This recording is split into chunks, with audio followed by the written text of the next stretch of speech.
Miss Dorothy, an evil teacher, humiliates a 7-year-old black boy named Kennedy in front of his classmates, unaware that his father is the new school principal. Can she undo the damage, or has she crossed a line? Before we get into the story, comment below where in the world you are watching from today, and if you like this story, don't forget to subscribe. Miss Dorothy's classroom was a place where laughter and joy seemed to vanish the moment you stepped through the door.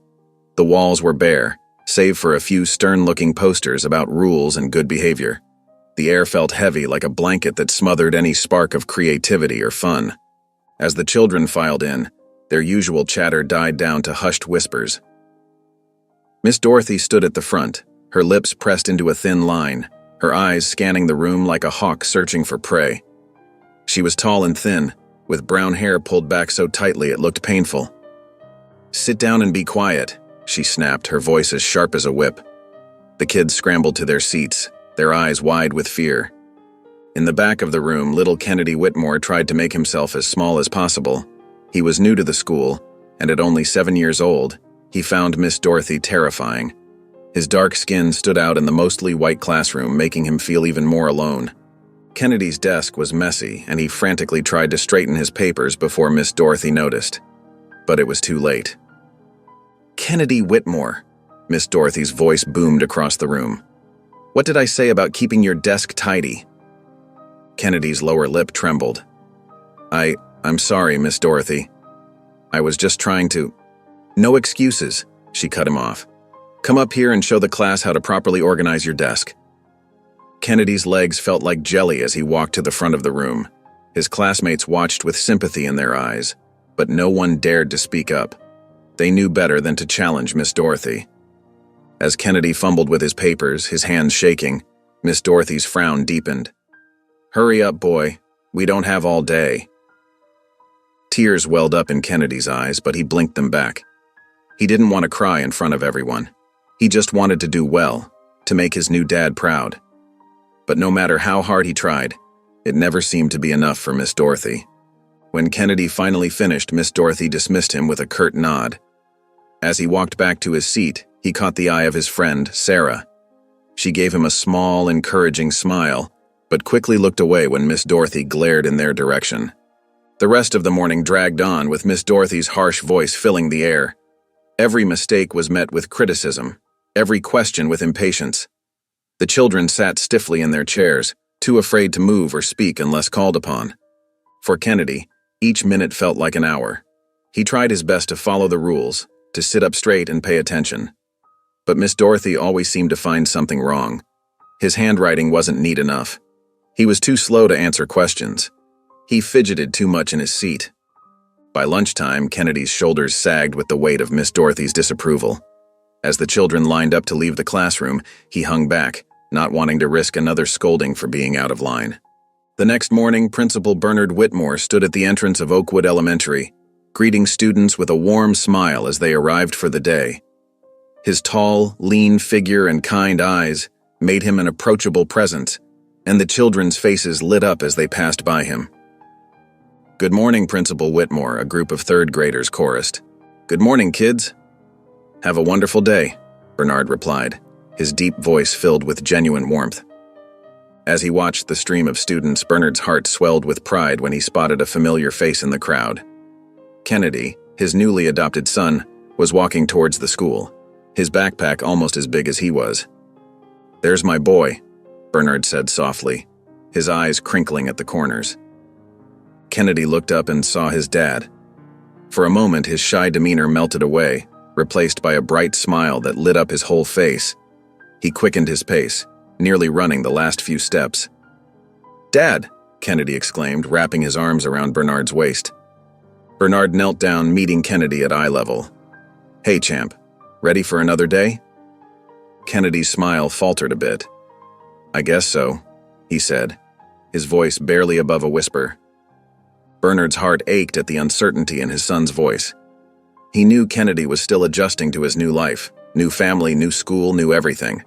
It wasn't easy, but Bernard was determined to help Kennedy feel safe and loved. "You're going to do great," Bernard assured him, giving Kennedy's shoulder a gentle squeeze. "Remember what we talked about? Just be yourself and do your best. That's all that matters." Kennedy nodded, drawing strength from his father's words. "Okay, Dad. I'll try." As Kennedy headed into the school, Bernard watched him go with a mixture of love and concern. He wanted so badly for Kennedy to thrive here, to find his place and shine. The boy was smart and kind-hearted, with so much potential. Bernard knew that with the right support and encouragement, Kennedy could accomplish anything. Throughout the day, Bernard found himself thinking about Kennedy. Between meetings and paperwork, he'd glance at the family photo on his desk, a snapshot of the two of them at the park, both grinning widely. It had been taken just days after the adoption was finalized, and the joy in their faces was palpable. Bernard's secretary, Mrs. Thompson, noticed his distraction. "Everything all right, Principal Whitmore?" she asked. Bernard smiled. "Just thinking about Kennedy, it's been a big change for him, you know. I want to make sure he's settling in okay." Mrs. Thompson nodded understandingly. "He's lucky to have you. I'm sure he'll adjust in no time." "I hope so," Bernard replied, his voice filled with quiet determination. "I just want him to know he's loved and supported, no matter what." As the final bell rang, signaling the end of the school day, Bernard made his way to the front entrance again. He watched as students poured out of the building, chattering excitedly about their day. His eyes scanned the crowd, looking for Kennedy. As the students settled into their seats for the afternoon reading session, Miss Dorothy's stern gaze swept across the classroom. Her lips pressed into a thin line as she adjusted her glasses, preparing to call on students for the day's exercise. "Kennedy," she said sharply, causing the boy to jump slightly in his chair. "Read the first paragraph on page 37, please." Kennedy's small hands trembled as he opened his book. He took a deep breath, trying to steady his nerves, and began to read aloud. The big brown D-dog," he started, his voice barely audible.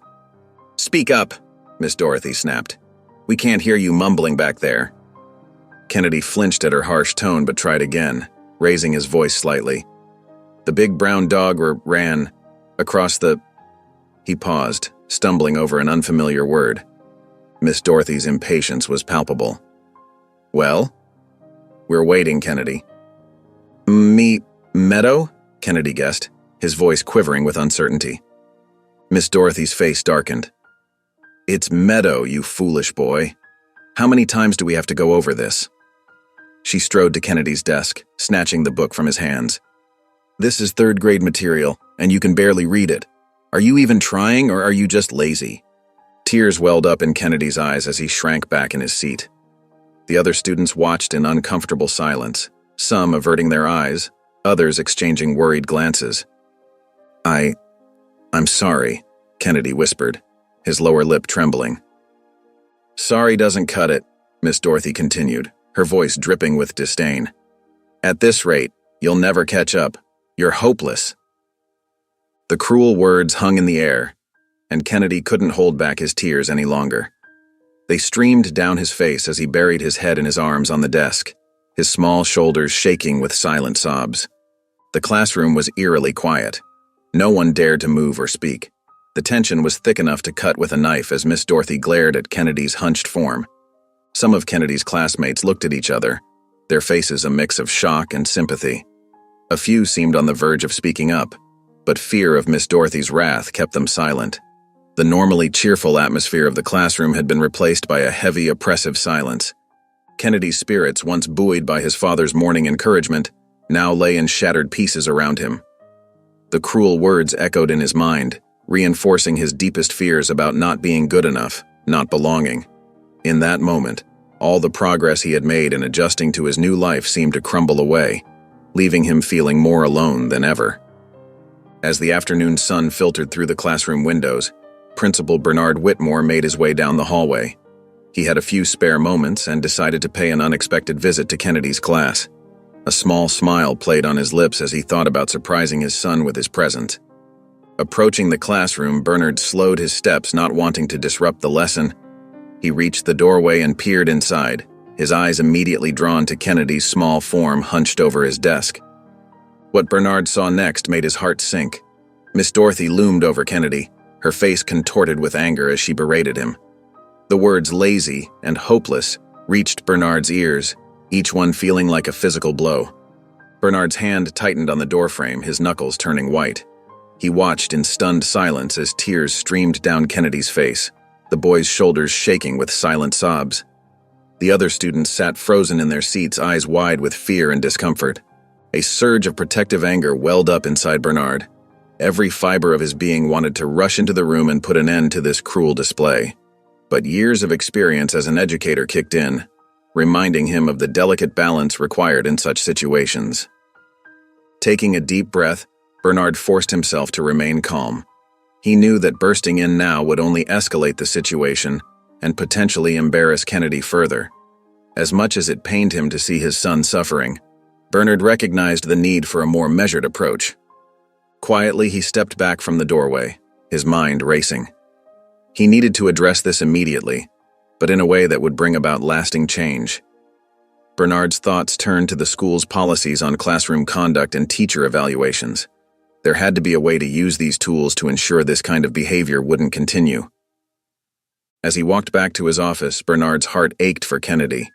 He longed to rush back and comfort his son, to tell him how proud he was of him. But Bernard knew that the most loving thing he could do right now was to handle this situation carefully and strategically. Sitting at his desk, Bernard began to formulate a plan. He would need to document what he had witnessed, consult with the school board, and carefully consider the next steps. This wasn't just about Kennedy anymore. It was about ensuring a safe and nurturing environment for all students. Bernard's resolve strengthened as he thought about the trust placed in him, both as a principal and as a father. He would not let Kennedy or any other child down. With determination in his eyes, Bernard reached for his phone, ready to set his plan in motion. As the final bell rang, signaling the end of the school day, Miss Dorothy gathered her belongings and made her way to Principal Whitmore's office. She walked with a confident stride, her head held high, expecting nothing more than a routine conversation with the new principal. Reaching the office door, she knocked briskly and entered when she heard Bernard's calm, "Come in." Miss Dorothy settled into the chair across from him, her posture rigid and her expression neutral. "Thank you for coming, Miss Dorothy," Bernard began, his voice steady despite the turmoil he felt inside. "I wanted to discuss today's events in your classroom. How did the day go?" Miss Dorothy's lips curled into a small smile. "It was a productive day, Principal Whitmore. The children are making progress, though some require more encouragement than others." Bernard leaned forward slightly, his eyes never leaving Miss Dorothy's face. "I see. And how do you typically provide that encouragement?"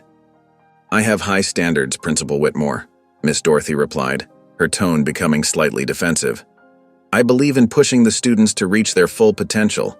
Some may find my methods strict, but they're necessary for success." Bernard nodded slowly, his expression unreadable. "And how would you say Kennedy is doing in your class?"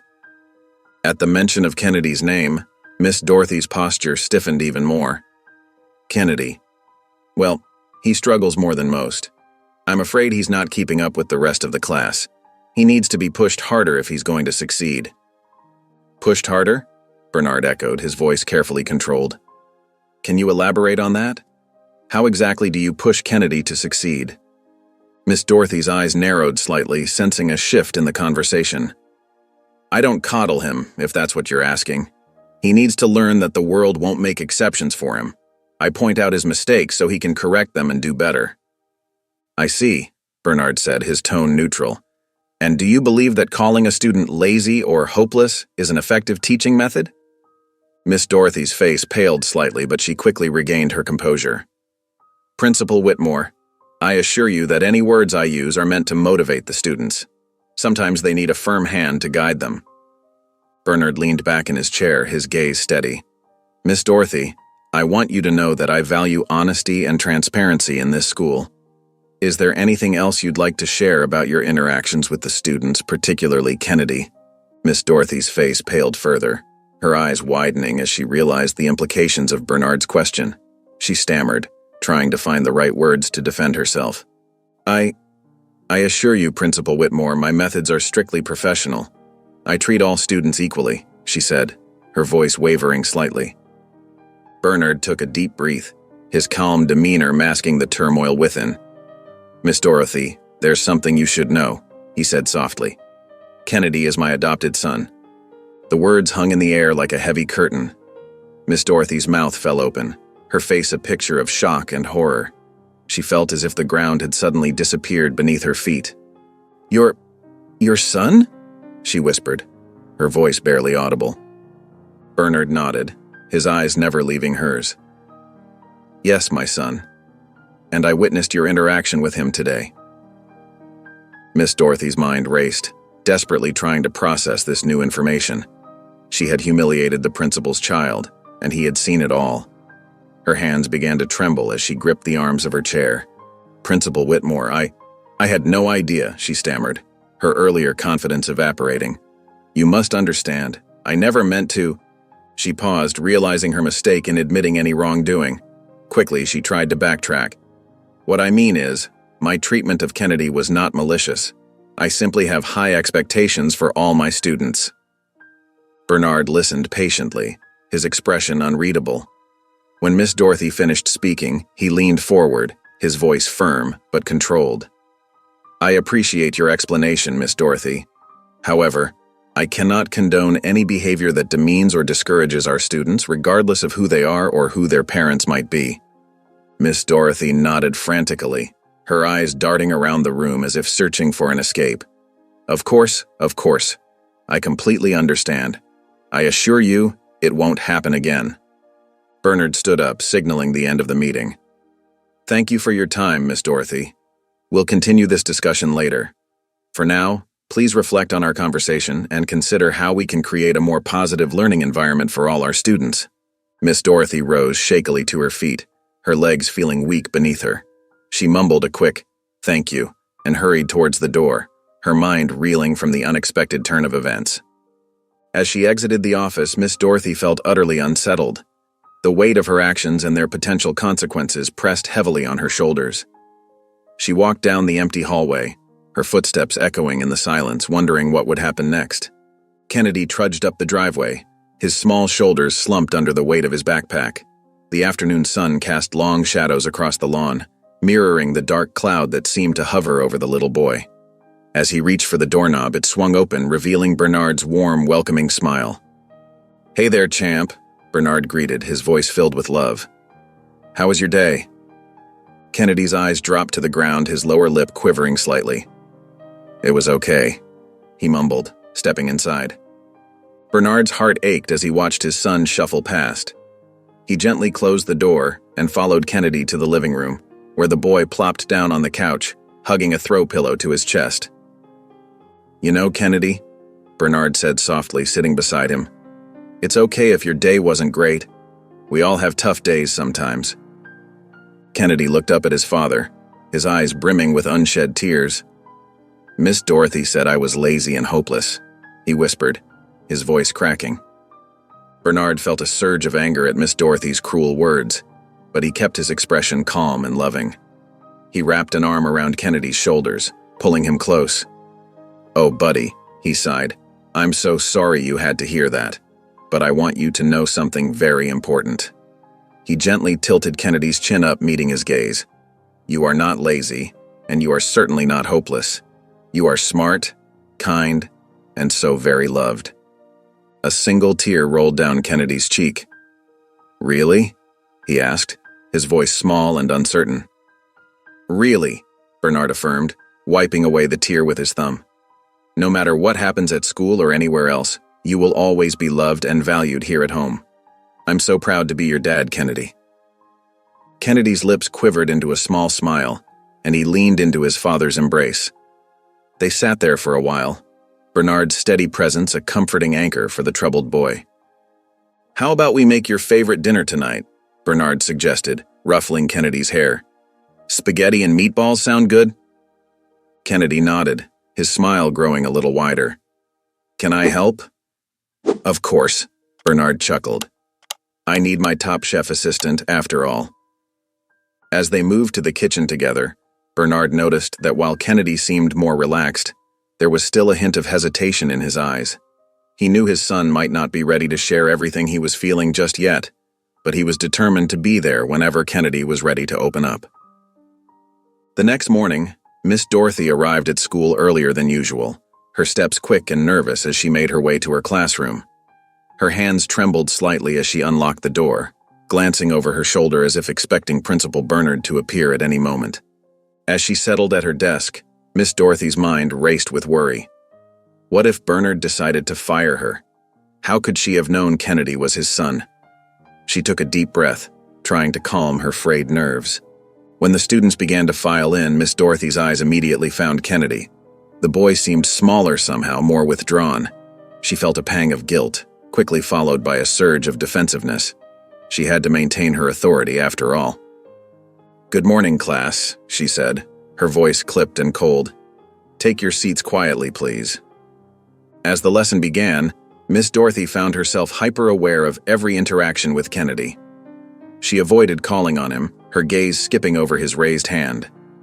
When she did have to address him, her tone was brusque and impersonal.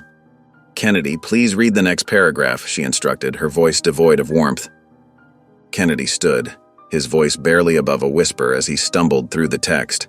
Miss Dorothy's fingers tightened around her pen, her frustration mounting. "Speak up, Kennedy," she snapped. "We can't hear you when you mumble like that." Kennedy's shoulders hunched as he tried to read louder, his words still halting and uncertain. Miss Dorothy's irritation grew with each stumbled syllable. "That's enough," she said sharply, cutting him off mid-sentence. "Sit down. Sarah, you finish the paragraph." As Kennedy sank into his seat, his eyes glistening with unshed tears, Miss Dorothy felt a mix of guilt and justification. She had to maintain standards, didn't she? Meanwhile, in his office, Bernard sat reviewing reports, his mind partially occupied with the situation in Miss Dorothy's classroom. He had instructed other teachers and staff to keep a discreet eye on the interactions between Miss Dorothy and Kennedy, providing him with regular updates. As he read through the latest observations, Bernard's brow furrowed with concern. It was clear that Miss Dorothy's behavior toward Kennedy had shifted, becoming colder and more distant. Yet, there was also an underlying current of anxiety in her actions, a nervousness that seemed to be affecting her entire demeanor in the classroom. Bernard leaned back in his chair, considering his next move carefully. He knew he couldn't rush into action without fully understanding the situation. Hasty decisions could potentially make things worse for Kennedy and the other students.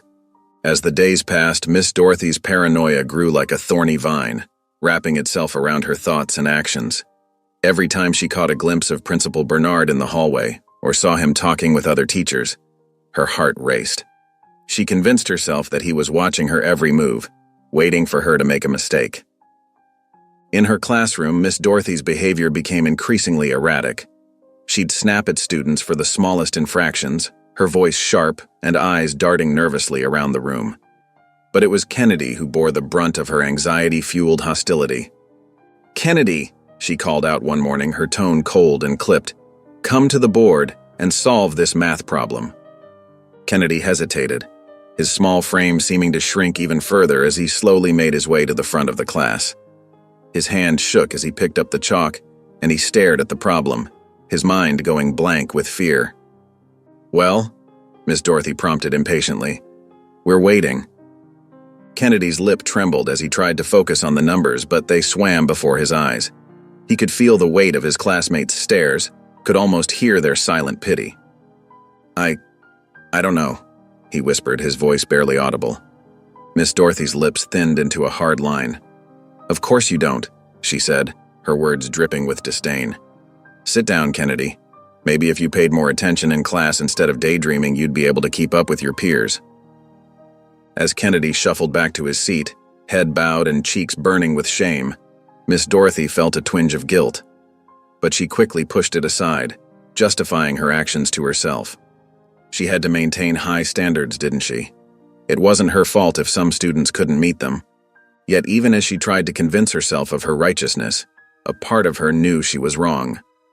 She saw how Kennedy withdrew more each day, how he no longer raised his hand to answer questions or participated in class discussions. His once bright eyes now seemed dull and lifeless, filled with a fear that broke through even Miss Dorothy's hardened exterior. But admitting her mistake would mean facing the consequences of her actions, and that thought terrified her more than anything. So she continued on her path, her treatment of Kennedy growing colder by the day, while her paranoia about Bernard's watchful eye intensified. Miss Rodriguez, a kind-hearted teacher with warm brown eyes and a gentle smile, couldn't help but notice Kennedy's growing distress in the school hallways. Her heart ached for the young boy who seemed to shrink into himself with each passing day. One afternoon, as Kennedy trudged out of Miss Dorothy's classroom with slumped shoulders, Miss Rodriguez approached him. "Hi there, Kennedy," she said softly. "How are you doing today?"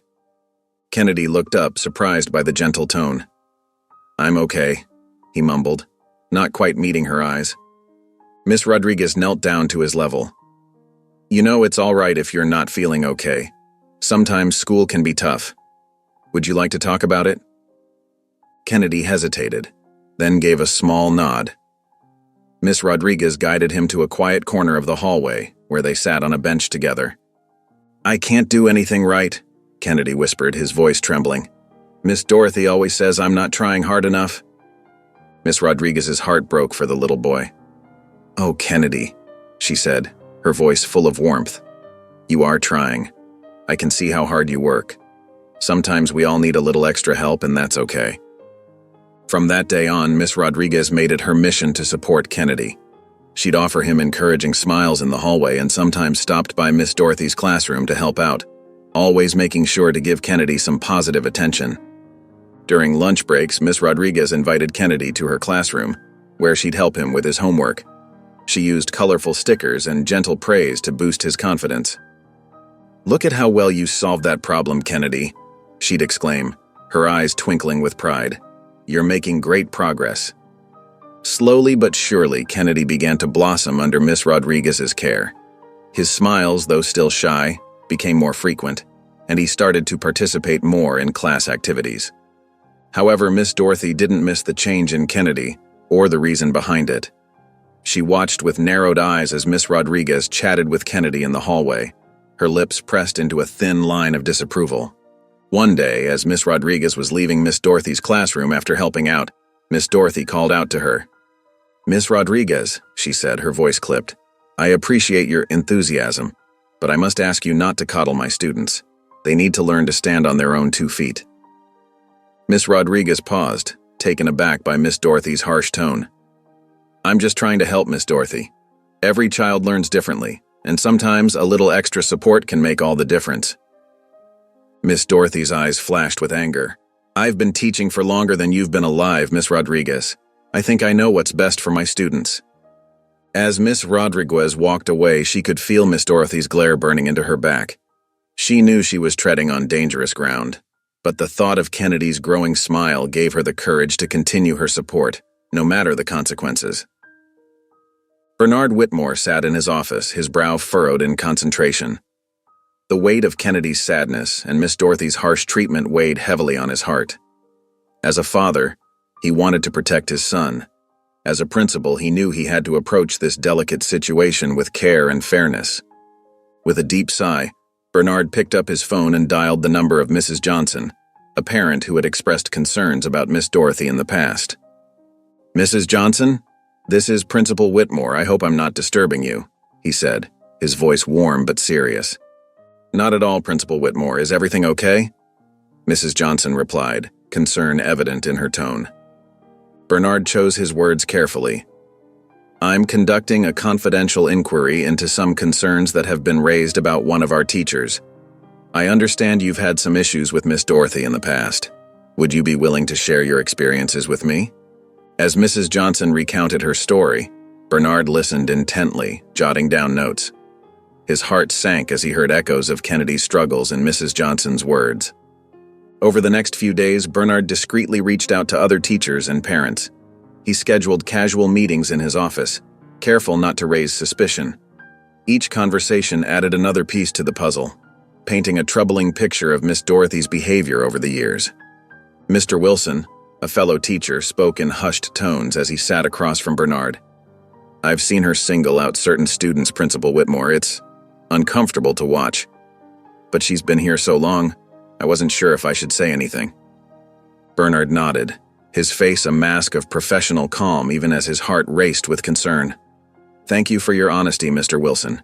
Your input is valuable and will remain confidential." As Bernard built his case, he couldn't help but notice Miss Dorothy's growing unease. She seemed jumpier in the hallways, her eyes darting around suspiciously. During staff meetings, she sat rigid in her chair, her lips pressed into a thin line. One afternoon, as Bernard was leaving his office, he nearly bumped into Miss Dorothy. "Oh, Principal Whitmore," she exclaimed, her voice higher than usual. I was just wondering if everything is all right. The atmosphere seems different lately." Bernard offered a reassuring smile, careful not to reveal his ongoing investigation. "Everything's fine, Miss Dorothy. Just the usual end-of-term busyness. Is there anything you'd like to discuss?" Miss Dorothy hesitated, then shook her head. No. Everything's fine. Have a good day, Principal Whitmore." As she hurried away, Bernard watched her retreating figure with a mix of sadness and determination. He knew that the road ahead would be challenging, but for the sake of Kennedy and all the students, he had to ensure that justice and kindness prevailed in his school. As the days passed, a subtle change began to take root in Miss Dorothy's classroom. Kennedy, once withdrawn and fearful, started to show small signs of improvement in his classwork. His handwriting became neater, his answers more confident, and his participation in class discussions more frequent. Miss Rodriguez's gentle encouragement had sparked a flame of hope in Kennedy's heart. She would often stop by his desk, offering a kind word or a helpful tip. "You're doing great, Kennedy," she'd whisper, her warm smile lighting up his face. "Keep it up." Kennedy's classmates, inspired by Miss Rodriguez's kindness, began to rally around him too. During group activities, they made sure to include him, offering patient explanations when he struggled. At recess, they invited him to join their games, cheering loudly when he scored a goal in soccer. "Way to go, Kennedy!" his friend Tommy shouted, giving him a high five. Kennedy beamed, feeling a warmth spread through his chest. For the first time since joining the school, he felt like he truly belonged. Miss Dorothy, however, watched these changes with growing resentment. Her sharp eyes narrowed as she observed Kennedy's progress and the support he was receiving. She saw it as a direct challenge to her authority, a threat to the rigid order she had maintained in her classroom for years. One afternoon, as Kennedy correctly answered a difficult math problem, Miss Dorothy's lips tightened into a thin line. She grudgingly marked his answer correct but couldn't bring herself to offer any praise. "Well, it seems someone has finally decided to put in some effort," she said coldly, her words dripping with sarcasm. Kennedy's smile faltered slightly, but he held his head high. He knew he had done well, and Miss Dorothy's words couldn't take that away from him. As the days went on, Kennedy's confidence grew. He began to raise his hand more often in class, his voice growing stronger with each correct answer. His homework assignments, once a source of anxiety, now brought him a sense of pride as he turned them in neatly completed. Miss Dorothy felt her control slipping away. The classroom she had ruled with an iron fist was changing, and she didn't like it one bit. She began to look for ways to reassert her authority, her eyes constantly scanning for any mistake Kennedy might make. The tension in the classroom was palpable. Students exchanged worried glances whenever Miss Dorothy's gaze lingered too long on Kennedy. They could sense the storm brewing, but they stood firm in their support of their friend. Kennedy, for his part, tried to focus on the positive changes in his life. He cherished the friendships he was building and the newfound joy he felt in learning. But even as his confidence grew, a small part of him remained wary, always aware of Miss Dorothy's cold, disapproving stare. As the days progressed, Miss Dorothy's frustration grew. She felt cornered, her authority slipping away with each small victory Kennedy achieved. Unable to accept the changes in her classroom, she decided to take matters into her own hands. During a spelling test, Miss Dorothy paced the room, her eyes fixed on Kennedy. When he hesitated over a word, she pounced. "Having trouble, Kennedy?" she asked loudly, her voice dripping with false concern. "Perhaps your recent improvements were just luck after all." Kennedy's cheeks burned as he hunched over his paper, trying to concentrate. His classmates shifted uncomfortably in their seats, sensing the unfairness of Miss Dorothy's words. In math class, when Kennedy volunteered an answer, Miss Dorothy's lips curled into a smirk. "Are you sure about that?" she questioned, even though his response was correct. "Maybe you should think a little harder before speaking up." These subtle jabs continued throughout the week. When Kennedy turned in a well-done project, Miss Dorothy barely glanced at it before setting it aside. "We'll see if it's actually up to standard," she muttered, loud enough for nearby students to hear. During reading time, Miss Dorothy called on Kennedy more frequently than others, often choosing the most difficult passages. When he stumbled over a word, she sighed heavily. "I thought we were past this, Kennedy. It seems your progress isn't as solid as some might believe."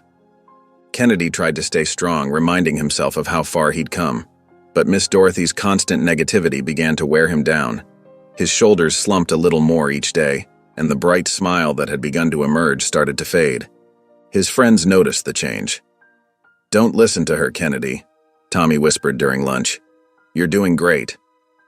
But the strain was showing. Kennedy's hand trembled slightly as he raised it in class, and he second-guessed his answers more often. The confidence he had built began to waver under Miss Dorothy's relentless pressure. Miss Rodriguez watched this unfold with growing concern. She saw the light in Kennedy's eyes dimming and felt helpless to stop it. But she continued to offer him encouragement whenever she could, determined not to let Miss Dorothy's tactics succeed. As the days passed, the tension between Miss Dorothy and Kennedy became increasingly noticeable to the school staff. In the teacher's lounge, hushed conversations and concerned glances were exchanged as Miss Dorothy's behavior towards the young boy became more apparent. Miss Rodriguez sat at a small table stirring her coffee absently as she listened to her colleagues discuss the situation. "I've never seen Miss Dorothy act this way before," whispered Mrs. Johnson, a third-grade teacher. "It's like she's got a vendetta against that poor child." Mr. Smith, the gym teacher, nodded in agreement. "I've noticed Kennedy's becoming more withdrawn during PE. He used to love playing with the other kids, but now he just stands off to the side." Miss Rodriguez's grip tightened on her mug. She had seen the changes in Kennedy too, and it broke her heart. The bright, eager boy she had come to know was slowly disappearing, replaced by a quiet, hesitant child who seemed afraid of his own shadow. "We need to do something," Miss Rodriguez said, her voice low but firm. "We can't just stand by and watch this happen." The other teachers looked at her, a mix of agreement and uncertainty on their faces. They all knew the delicate nature of the situation, especially given Miss Dorothy's long tenure at the school. "But what can we do?" asked Mrs. Johnson. "Miss Dorothy's been here for years. It's not like we can just report her without solid evidence." Miss Rodriguez stood up, her resolve strengthening. "We can start by documenting what we see, and more importantly, we can be there for Kennedy. He needs to know he's not alone in this." As the group nodded in agreement, Miss Rodriguez felt a fierce protectiveness wash over her. She made a silent vow to herself to shield Kennedy from Miss Dorothy's harmful behavior, no matter what it took. Over the next few days, Miss Rodriguez made it a point to check in on Kennedy more frequently. She'd stop by Miss Dorothy's classroom during her free periods, offering to help with group activities, or simply observing from the doorway. Each time she saw Miss Dorothy's cold glare directed at Kennedy, Miss Rodriguez felt her determination grow. During recess, she made sure to be on duty in the playground where Kennedy's class played. She watched as he slowly began to join in games again, encouraged by her gentle smiles and words of support. "You're doing great, Kennedy," she said softly one day, as he hesitantly approached a group of kids playing jump rope. "Remember, you belong here just as much as anyone else." Kennedy looked up at her, a small spark of his old self shining through. "Thanks, Miss Rodriguez," he whispered, before running off to join his classmates. As Miss Rodriguez watched him play, she knew that this battle was far from over. But she was ready to fight for Kennedy, to be the shield he needed against Miss Dorothy's cruelty.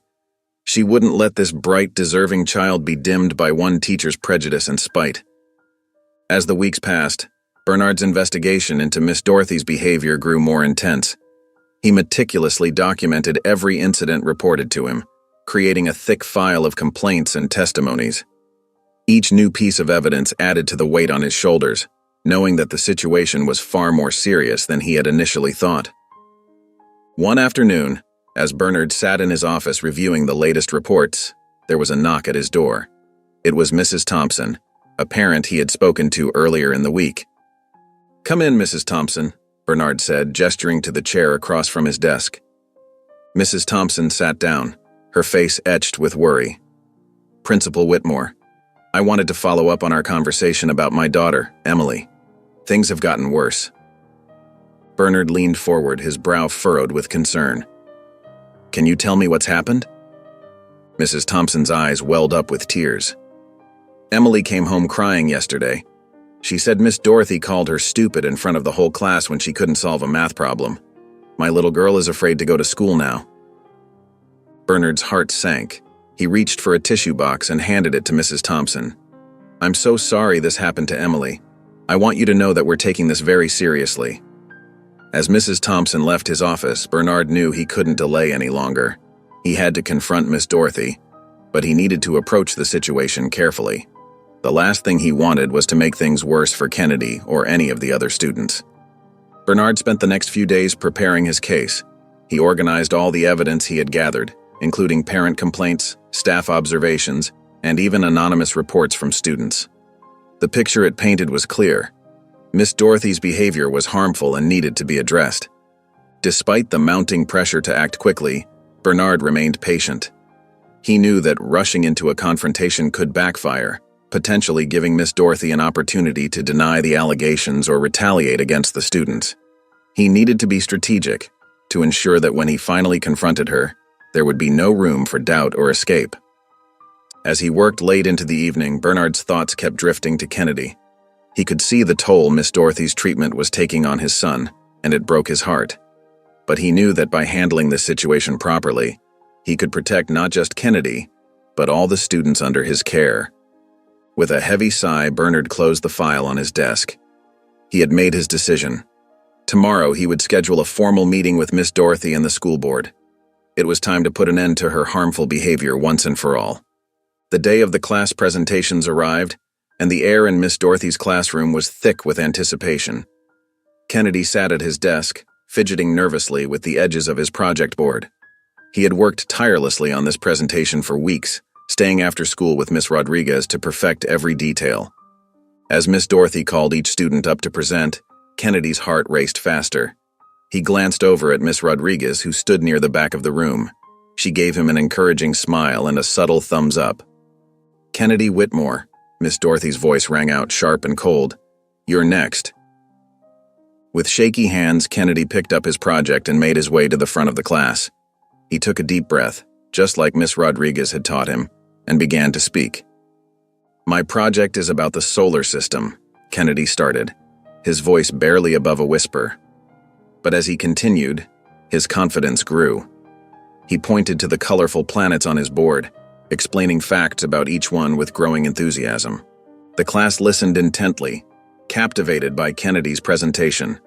Even some of the students who usually dozed off were sitting up straight, their eyes wide with interest. As Kennedy finished his presentation, the room erupted in applause. His classmates cheered, some even standing up to clap louder. Kennedy's face lit up with a bright smile, his eyes shining with pride. That was amazing, Kennedy, one of his classmates called out. Yeah, you really know your stuff, another added. Kennedy beamed, basking in the warmth of his classmates' approval. He looked over at Miss Rodriguez, who was clapping enthusiastically, her face glowing with pride. But as Kennedy's gaze shifted to Miss Dorothy, his smile faltered. The teacher sat at her desk, her lips pressed into a thin line, her eyes cold and hard. She didn't clap, didn't offer a single word of praise. Instead, she scribbled something furiously on her notepad, her pen nearly tearing through the paper. Miss Dorothy's face was a mask of bitterness and resentment. She watched as the students continued to congratulate Kennedy, their excitement palpable in the air. With each word of praise, her frown deepened, her knuckles turning white as she gripped her pen tighter. In that moment, Miss Dorothy felt her authority slipping away. She had always prided herself on being the one to shape these young minds, to determine who succeeded and who failed. But here was Kennedy, the very student she had deemed hopeless, shining brightly in front of the entire class. As the cheers finally died down and Kennedy returned to his seat, Miss Dorothy's eyes followed him. Her gaze was filled with a silent, seething anger. She watched as Miss Rodriguez gave Kennedy a discreet high five, and something inside her snapped. In that moment, Miss Dorothy made a silent vow. She would not let this stand. She would find a way to reassert her authority, to put Kennedy back in his place. The wheels in her mind began to turn, plotting her next move. The day after Kennedy's successful presentation, Miss Dorothy marched into Principal Bernard's office, her face set with grim determination. She clutched a folder tightly to her chest, knuckles white with tension. "Principal Whitmore," she said, her voice trembling with feigned concern, "I have a serious matter to discuss with you." Bernard looked up from his paperwork, his brow furrowing at Miss Dorothy's tone. "What seems to be the problem, Miss Dorothy?" She placed the folder on his desk and opened it, revealing several papers inside. "I'm afraid I've discovered something troubling about Kennedy's recent work," she said, her voice barely above a whisper. "I believe he's been cheating on his assignments." Bernard's eyes widened in disbelief. "That's a very serious accusation, Miss Dorothy. What evidence do you have?" Miss Dorothy pulled out several worksheets pointing to similarities in handwriting and answers. "These assignments show a sudden and dramatic improvement that's simply not possible without outside help. I suspect he's been copying from other students or getting answers from somewhere else." As Miss Dorothy continued to present her fabricated evidence, the news of the accusation spread through the school like wildfire. Teachers whispered in the hallways, and students exchanged worried glances. Meanwhile, Kennedy sat in his classroom, unaware of the storm brewing around him. He was still riding high from the success of his presentation, feeling proud and confident for the first time in months. It wasn't until lunchtime that Kennedy sensed something was wrong. His classmates, who had been so supportive just yesterday, now avoided his gaze and whispered behind their hands when he walked by. Confused and hurt, Kennedy retreated to a quiet corner of the playground. As the final bell rang, Kennedy was called to the principal's office. His heart sank as he walked down the long hallway, wondering what he could have done wrong. When he entered the office, he saw his father sitting behind the desk, his face grave. Miss Dorothy stood to the side, her eyes cold and triumphant. "Kennedy," Bernard said softly, "Miss Dorothy has brought some serious concerns to my attention. She believes you may have cheated on your recent assignments." Kennedy's world came crashing down around him. He felt his chest tighten, his breath coming in short gasps.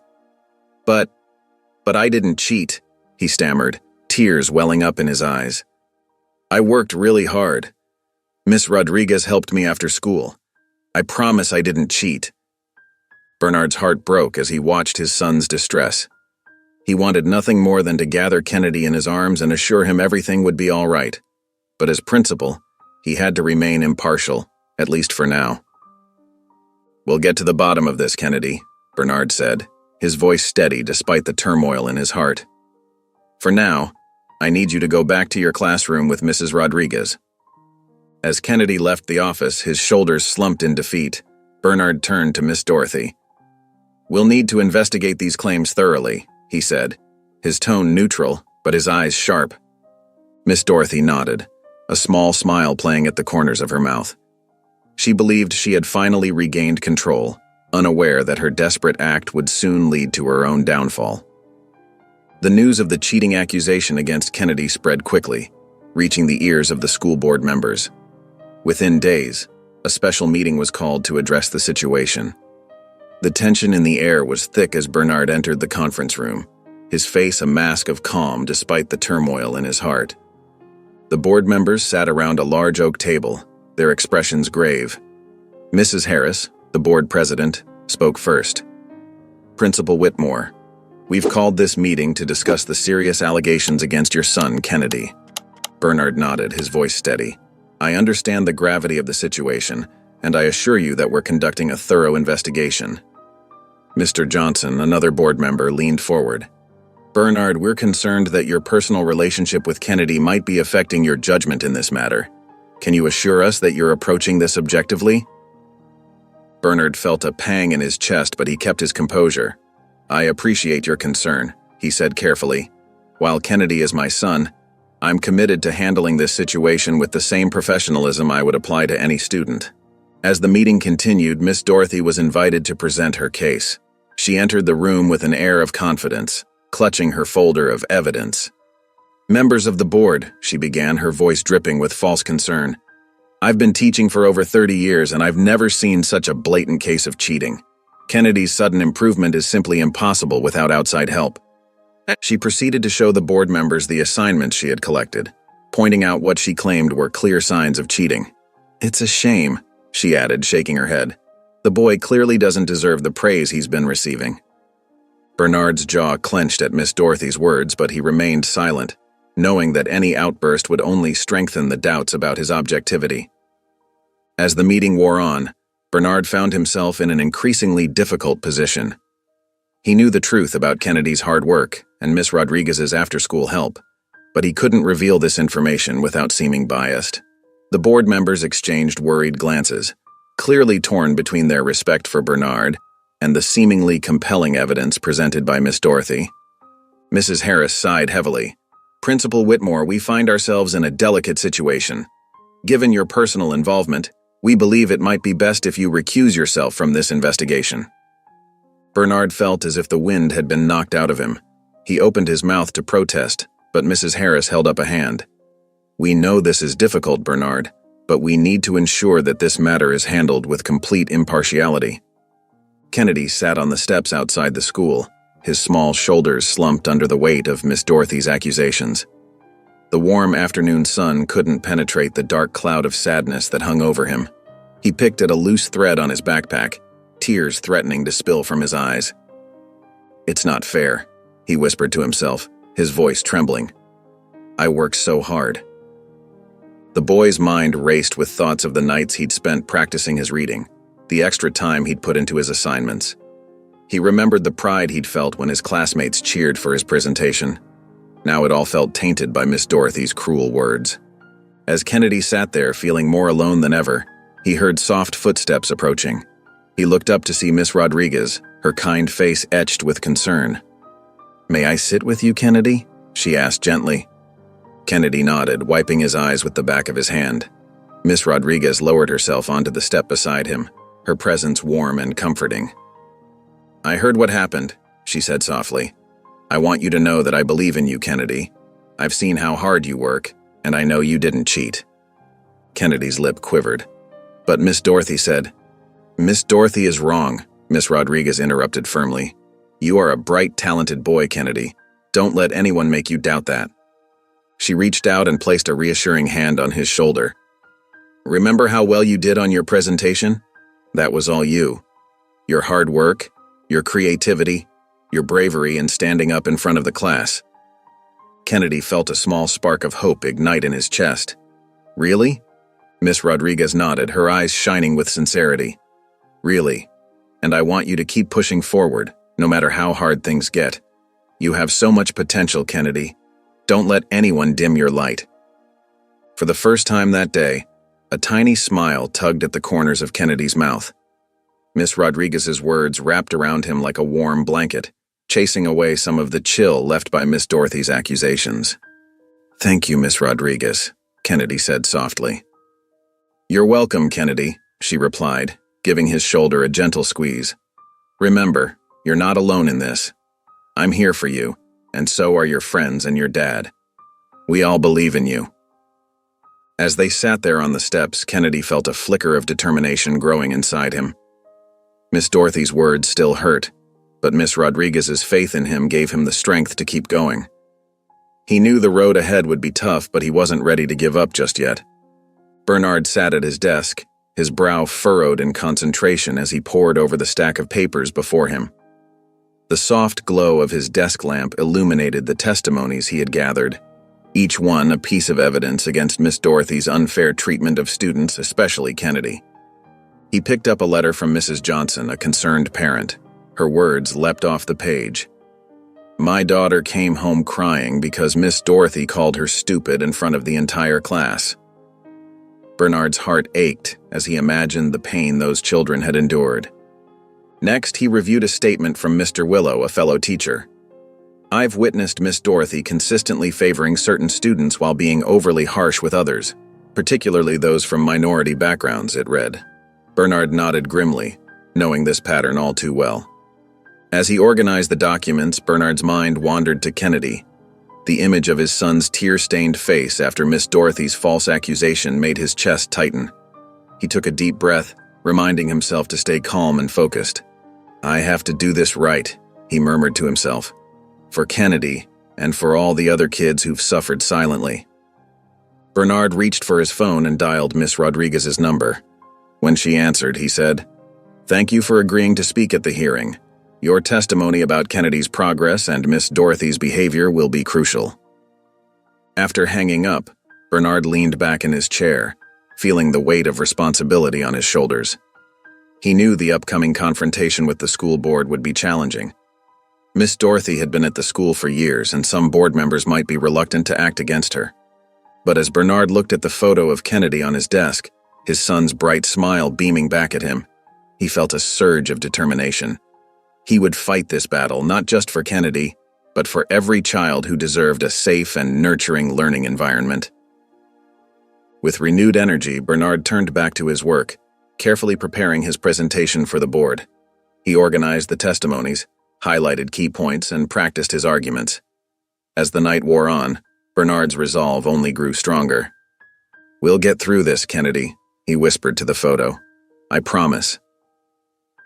The day of the school board hearing arrived, and the tension in the room was palpable. Bernard stood at the front, his posture straight and his eyes filled with determination. The board members sat behind a long table, their faces a mix of curiosity and concern. "Thank you for convening this meeting," Bernard began, his voice steady. "I'm here to present evidence of a serious issue affecting our students." As Bernard laid out his case, the room grew quiet. He presented testimony after testimony, each one painting a clear picture of Miss Dorothy's unfair treatment of students, especially those from minority backgrounds. "Mrs. Johnson's daughter was called stupid in front of her classmates," Bernard said, holding up a letter. "Mr. Willow, a fellow teacher, has witnessed consistent favoritism and harsh treatment." The board members exchanged glances, their initial skepticism giving way to concern. Bernard could see their expressions changing as the weight of the evidence sank in. When he presented the false accusation against Kennedy, Bernard's voice wavered slightly. "My son was accused of cheating, despite clear evidence of his hard work and progress." Miss Rodriguez stepped forward to testify, her voice filled with passion. "I've seen Kennedy's improvement firsthand. Miss Dorothy's accusation is not only false, but harmful to a child who's trying his best." As the testimonies piled up, Miss Dorothy's face grew pale. She sat rigidly in her chair, her eyes darting around the room as if searching for an escape. When given a chance to speak, her voice trembled. I've always held my students to high standards," she stammered. "It's for their own good." But her words rang hollow in the face of overwhelming evidence. The board members' expressions had shifted from doubt to dismay. "Miss Dorothy," one board member said, his voice stern, "these accusations are extremely serious. Your initial explanation doesn't align with the evidence we've seen today." Realizing her position was crumbling, Miss Dorothy's desperation became evident. Her calm facade cracked, and she began to speak rapidly, her words tumbling over each other. "You don't understand," she said, her voice rising. "These children need discipline. They need structure. Without it, they'll never succeed." But her pleas fell on deaf ears. The board members looked at each other, their decision clear in their eyes. Bernard stood firm, his heart racing but his resolve unwavering. He had done it. He had exposed the truth and stood up for Kennedy and all the other students who had suffered under Miss Dorothy's unfair treatment. As the evidence mounted against her, Miss Dorothy's composure crumbled. Her face, once stern and unyielding, now crumpled with emotion. Tears welled up in her eyes, surprising everyone in the room. I can't do this anymore," she said, her voice trembling. "I thought I was doing what was best for the children, but now I see. I've lost my way." The room fell silent as Miss Dorothy stood up, her shoulders slumped. "I hereby resign from my position," she announced, her words barely above a whisper. "I'm confused about what it means to be a teacher now. I need time to reflect on these accusations and my actions." With that, she turned and walked out of the room, leaving a stunned silence in her wake. Bernard watched her go, a mix of emotions swirling inside him, relief, sadness, and a glimmer of hope for change. In the weeks that followed, the school began to heal. Kennedy, with the support of his father and Miss Rodriguez, started to regain his confidence. His classmates rallied around him, and slowly, but surely, the wounds inflicted by Miss Dorothy began to mend. Then, one sunny afternoon, Bernard received an unexpected call. It was Miss Dorothy, asking if she could meet with him and Kennedy. Hesitant but open to the possibility of closure, Bernard agreed. They met at a quiet park near the school. Miss Dorothy looked different, softer somehow, the hard edges of her demeanor smoothed away by reflection and regret. She approached Bernard and Kennedy, who were sitting on a bench, her steps slow and uncertain. "Thank you for agreeing to see me," she said, her voice thick with emotion. I owe you both an apology." She knelt down in front of Kennedy, meeting his eyes. "Kennedy, I'm so sorry for how I treated you. You're a bright, wonderful boy, and I let my own fears and prejudices blind me to that. Can you ever forgive me?" Kennedy looked at her, his young face serious and thoughtful. Then, with the beautiful innocence of a child, he nodded. "I forgive you, Miss Dorothy," he said softly. Miss Dorothy's eyes filled with tears. She turned to Bernard. "Principal Whitmore. Bernard, I'm sorry for the pain I caused your son and the other students. I failed as a teacher and as a person. I'm working to be better." Bernard nodded, his own eyes misting over at the sincerity in her voice.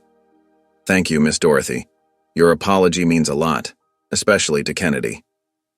As they talked, the tension that had hung between them for so long began to dissipate. Kennedy's forgiveness, given so freely and purely, touched both adults deeply. It was a moment of healing, of moving forward, guided by the wisdom and strength of a child's heart. In the weeks following Miss Dorothy's resignation, Principal Bernard Whitmore set about making significant changes at the school. He knew that the incident with Kennedy had revealed deeper issues that needed addressing.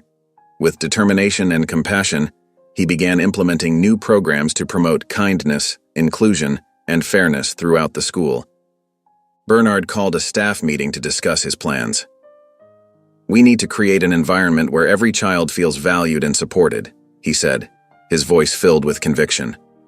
"What happened to Kennedy should never happen to any student again." The teachers nodded in agreement, many of them still processing the events of the past few weeks. Miss Rodriguez, sitting in the front row, raised her hand. "I'd like to help in any way I can," she offered, her eyes bright with enthusiasm.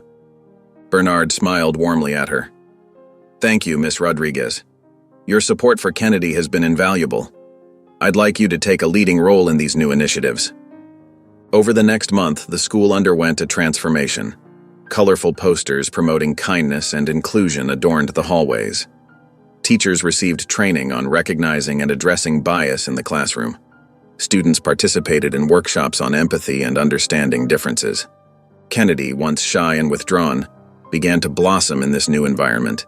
His classmates, inspired by his resilience, rallied around him. They included him in their games at recess and sought his help with schoolwork, recognizing his intelligence and gentle nature. Miss Rodriguez continued to be a guiding light for Kennedy and other students. She started an after-school mentoring program where older students could support younger ones. Kennedy, despite his young age, became an unexpected role model. "Remember how it feels when someone is kind to you," Miss Rodriguez would often say to her students. "That's how we should treat everyone, every day." The change in the school was palpable. Laughter echoed more frequently in the hallways. Students from different grades and backgrounds mingled freely. The tension that had once hung in the air like a heavy cloud had lifted, replaced by a sense of community and belonging. One afternoon, as Bernard watched the students playing happily at recess, he felt a tugging at his sleeve. He looked down to see Kennedy smiling up at him. "Dad," Kennedy said, his voice filled with a confidence that warmed Bernard's heart, "I really like our school now." Bernard knelt down, pulling his son into a tight hug.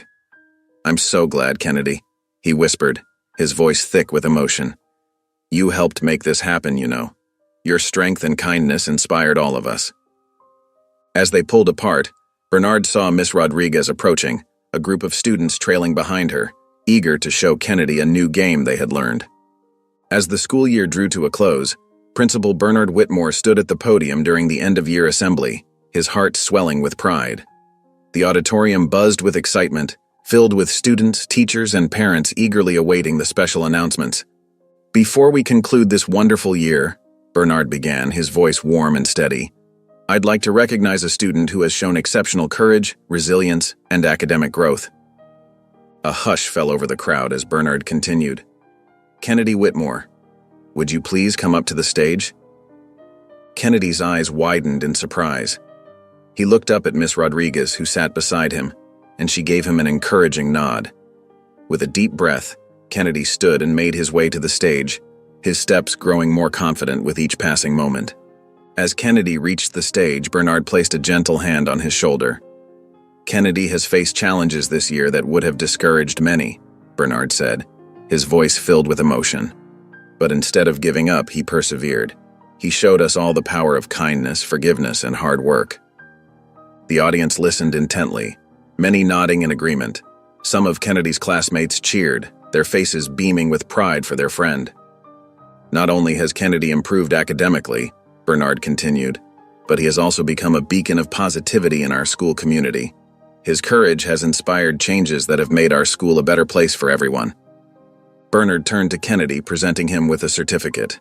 "Kennedy, we are all so proud of you. This certificate is for outstanding achievement in academic growth and community spirit." The auditorium erupted in applause. Kennedy's face lit up with a smile that seemed to brighten the entire room. He looked out at the sea of faces, all cheering for him, and felt a warmth spread through his chest.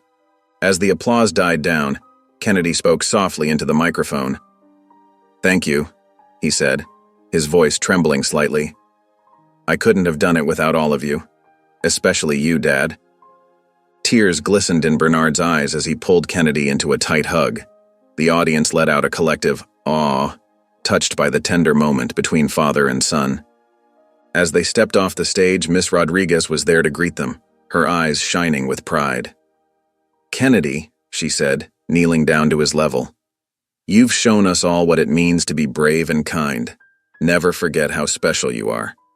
Kennedy nodded, his smile unwavering.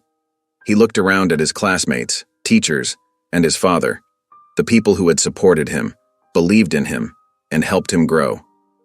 In that moment, surrounded by love and acceptance, Kennedy felt truly at home. The assembly concluded with a sense of joy and unity. As families began to file out of the auditorium, many stopped to congratulate Kennedy and Bernard. The school community, once divided, now stood strong and united, with father and son at the heart of this positive transformation. If you enjoyed the story of Bernard, Kennedy, and Dorothy, I handpicked this next story that will touch your heart. Please don't miss this one. Click here to watch it.